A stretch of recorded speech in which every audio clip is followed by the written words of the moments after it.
Mr. Al Hassan Alabubakar Dimbala from Ghana.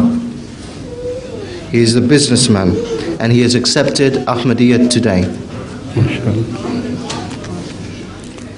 Mr. Abu Bakr, what's your question? You read it? Or the question is, please sit down. As an Ahmadi Muslim, how important is it that we find an Ahmadi mosque to say prayers in? Can we say our prayers in any mosque?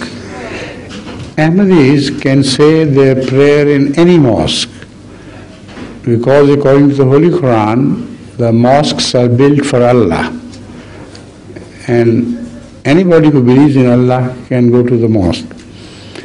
But people, unfortunately, have owned the mosques according to their sectarian attitudes, with the result that they do not permit people, Muslims of other sects, to say their prayers in their mosques. Particularly, they are extremely allergic to Ahmadis.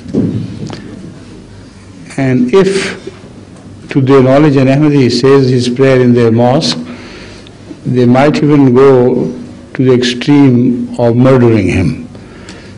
So it's better not to break their hearts unnecessarily. Let them enjoy their mosque, because they're not the mosques of God, they're their mosques.